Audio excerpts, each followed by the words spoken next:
திருவாரூர் என்றாலே பலருக்கும் முதலில் நினைவிற்கு வருவது தியாகராஜர் கோவில்.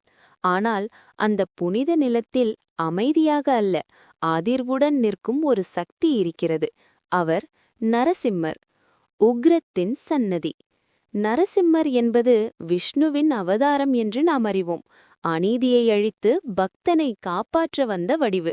ஆனால் திருவாரூரிலிருக்கும் இந்த நரசிம்மர் சன்னதி சாதாரண அமைதியான தோற்றமல்ல. கண்கள் தீ போல, நகங்கள் விரித்து, உடல் முனைந்து, அவர் இன்னும் போராட்ட நிலைப்பாட்டில்தான் இருக்கிறார் என்று பலர் உணர்கிறார்கள். கோபம் குறையும் தலம். இங்கு ஒரு விசேஷ வழிபாடு உள்ளது, வெண்ணெய் சாற்றுவது. ஏன்? நரசிம்மர் உக்ரம், வெண்ணெய் குளிர்ச்சி. கோபத்தை சாந்தப்படுத்தும் சின்னமாக பக்தர்கள் வெண்ணெய் சமர்ப்பிக்கிறார்கள். பலர் சொல்வார்கள், என் குடும்பத்திலிருந்த பிரச்சனைகள் குறைந்தது, நீண்ட நாட்களாக நடந்த வழக்கு முடிந்தது, எதிரிகள் தொந்தரவு நிறுத்தினார்கள். இவை அனைத்துக்கும் அறிவியல் ஆதாரம் இல்லை, ஆனால் அனுபவங்கள் தொடர்ந்து சொல்லப்படுகின்றன. இரவு நேர மர்மம். கோவில் மூடப்பட்ட பிறகு சிலர் ஒரு விஷயத்தை பகிர்ந்துள்ளனர். சன்னதி அருகே ஆழ்ந்த கர்ஜனை போன்ற அதிர்வு. அது தெளிவான சிங்க சத்தமல்ல, ஆனால் மனித குரலும் இல்லை. இந்த கதை பல ஆண்டுகளாக பக்தர்களிடையே பேசப்படுகிறது. ஆதாரமில்லை, ஆனால் நம்பிக்கை வாழ்கிறது. சுரங்கப்பாதை கதை.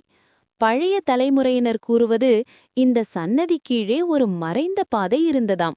அது பழைய காலத்தில் அரண்மனை அல்லது பாதுகாப்பு இடத்துடன் இணைந்திருந்ததாக சொல்கிறார்கள். நேரடி ஆதாரமில்லை, ஆனால் திருவாரூர் போன்ற பழமையான ஊர்களில் இத்தகைய கதைகள் புதிதல்ல. ஜோதிடத் தொடர்பு. சனி, ராகு, கேது தொடர்பான பிரச்சினைகளால் அவதிப்படுவோர் இங்கு வந்து வழிபடுவார்கள்.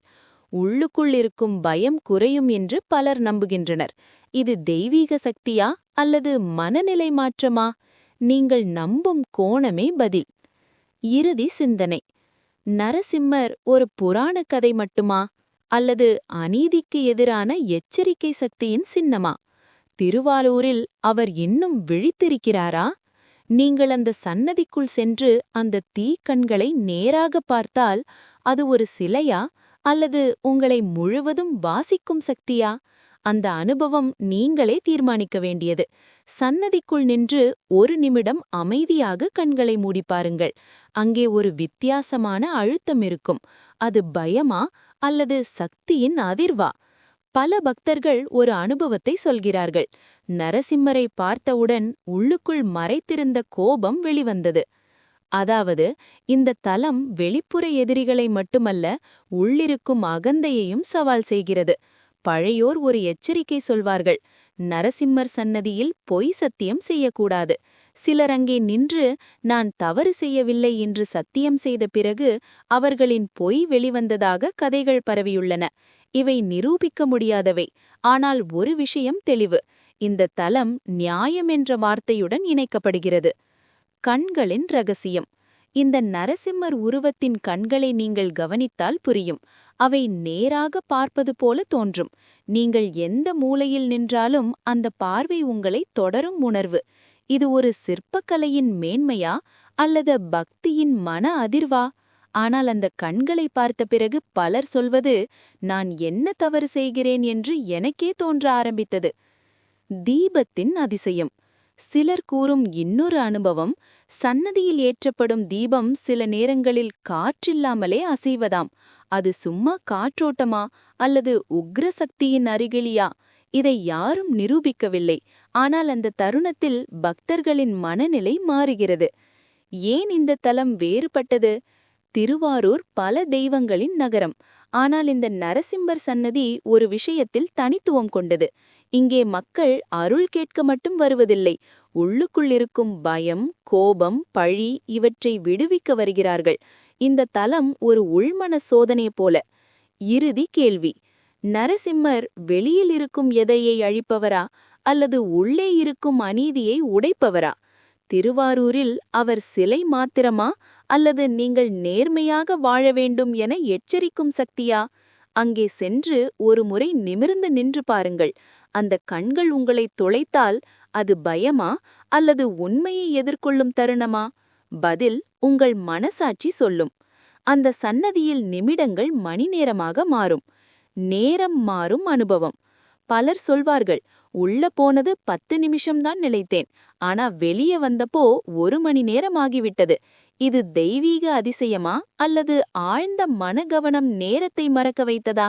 ஆனா ஒரு விஷயம் உறுதி, அந்த சன்னதி உங்களை சாதாரண பக்தராக விடாது, உங்களை சிந்திக்க வைக்கும். கர்ஜிக்கும் அமைதி. நரசிம்மர் என்றால் நாம் சிங்க கர்ஜனை நினைப்போம். ஆனால் இங்கே ஒரு விசித்திரம். சன்னதிக்குள் ஒரு ஆழ்ந்த அமைதி இருக்கும். அந்த அமைதிதான் கர்ஜனை போல இருக்கும். சத்தமில்லாமல் உள்ளுக்குள் ஒரு அதிர்வு. அது உங்களை உங்களோடு நேருக்கு நேர் நிறுத்தும். சோதனைகள் முடியும் தலம். சிலர் நம்பிக்கை, இங்கே 11 பிரதட்சணை செய்தால் நீண்ட நாட்களாக இருந்த தடைகள் நீங்கும். வெண்ணெய் சமர்ப்பித்து 3 வெள்ளிக்கிழமை தொடர்ந்து வந்தால் குடும்ப பிரச்சனை குறையும். இது வழிபாட்டு மரபு. ஆனால் உண்மையில் நடப்பது என்ன? ஒரு மனிதன் 3 வாரம் தொடர்ந்து ஒரே இடத்தில் அமைதியாக நின்று தன் பிரச்சனையை நினைத்தால் அவன் முடிவெடுக்கும் தைரியம் கூடும். அதுதான் மாற்றத்தை உண்டாக்குமோ? சிந்தியுங்கள்.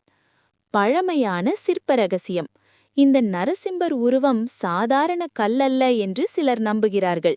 பழமையான சிற்பிகள் உருவத்தில் உயிரோட்டம் கொடுக்க கண்கள், நகங்கள், நரம்புகள் அனைத்தையும் துல்லியமாக வடித்துள்ளனர். அதனால்தான் அவர் கோபமாக இருப்பது போல நமக்கு தோன்றுகிறது.